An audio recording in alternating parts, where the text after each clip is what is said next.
Senator Coleman and Senator Ashback, as I told you, got together. They wanted to put this right to straight, believing that the governor would have to veto it. You know, signed it. We had 3 strikes first year. And I was really pumping. I mean, the collective bargaining business, teachers' salaries, it was just, it became, the next contract became like a civil war. Elderly women in snowmobile outfits walking a picket line, and the school district busing in scabs from Iowa or South Dakota or Wisconsin. The battle between these people, a faculty of 35 or 40, whatever it was, and it was because there were a few teachers calling these people names for coming in, taking their jobs. The sheriff brought in the task force, guys with shields on their face, billy clubs, all of them armed, to help the scabs get through this line of, 15 people. We'd made it. They overreacted. The public saw it. I mean, it was ridiculous. And of course, other teachers saw it and they built. So we had 35 strikes, 26 of them at the same time. Everything got better because we were players in Minnesota politics. And we're ready to go to the wall to be players. And as I said, you got to fight like hell to keep it.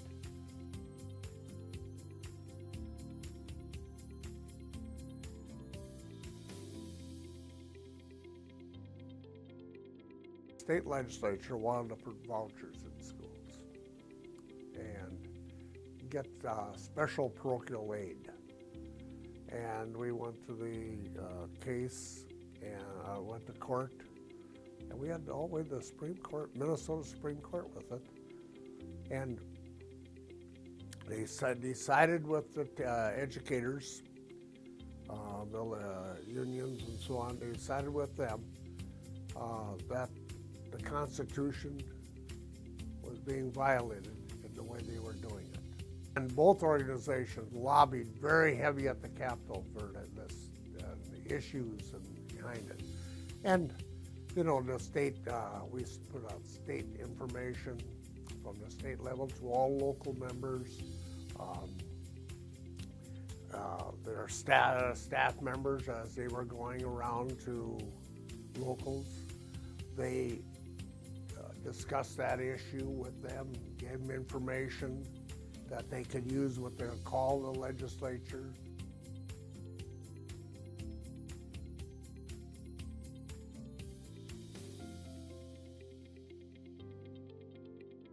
We initiated the movement by having teachers in control of the TRA board, and the first person we were successfully able to get elected in that position was Carol Ackerson. So that started that was the era where teacher members began to say, lots of things are being done in the name of teachers. Let's be responsible for our own group. And we began to impact legislators in ways because we decided it was important to go and talk to people in the community. We organized communities and said, a public school is a valuable commodity in your community.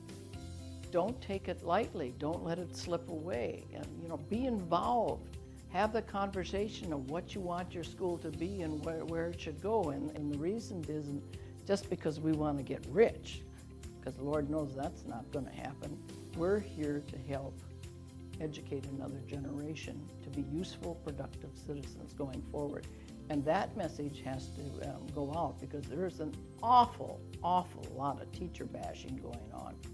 And if you want quality education for kids, we've got to lift the image of teachers and point out that, we're not the enemy here. We have as much vested interest in your kids doing well as you have. And it isn't just because it's a paycheck, it's because we understand what's at stake, democracy.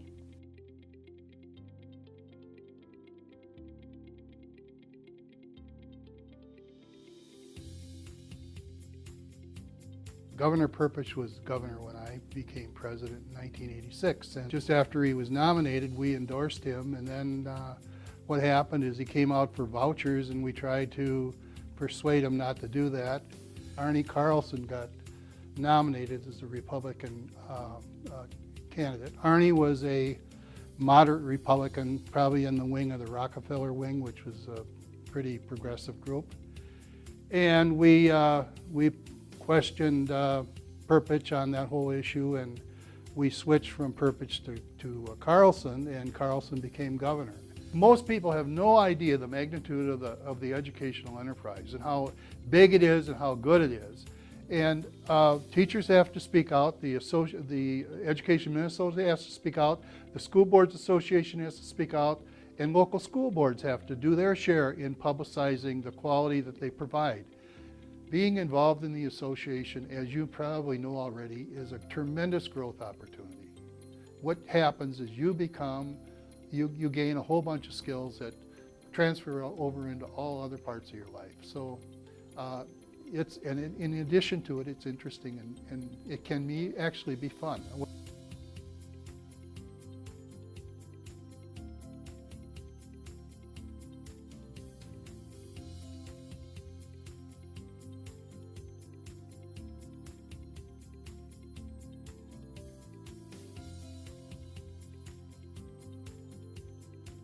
There were a lot of proposals to freeze funding for schools. We had some years where there were hundreds and hundreds of layoffs. So that was one of our biggest challenges, and probably why we particularly started to do more outreach in the community. We came to understand that we really needed to reach out more to the community and not expect them just to come to us. And I think a lot of that was due to this lack of funding, and that people were seeing the impact of that. Class sizes increasing, programs not being offered. I mean, it was a real disaster. It's always been important is for members to actually understand the role of the union and why to belong. Why is it important? Why do you need a collective voice? That's true at the state level, it's true at the local level. Without a collective voice, you really don't have any power to change anything. Now, having said that, our members don't always like politics. It's not something that's comfortable for a lot of people. But ultimately, it's the politicians that get to make these decisions, not us. So being involved in politics, helping to elect the right people is critically important.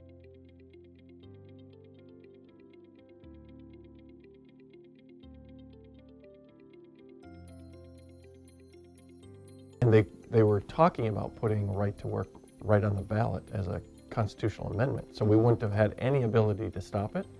But because of the coalitions that we built, not only with other labor groups, but with community groups, we were able to put enough pressure on the legislature and the majority leader and the Speaker of the House, where it only received one hearing in the Senate, and it didn't receive any other hearings. So we did quick 10-minute meetings, one-on-one conversations. We introduced that almost because we weren't used to having to do one-on-one conversations on why it was important to understand what was happening in the legislature, what was happening in your community, and what was the value of belonging to a union.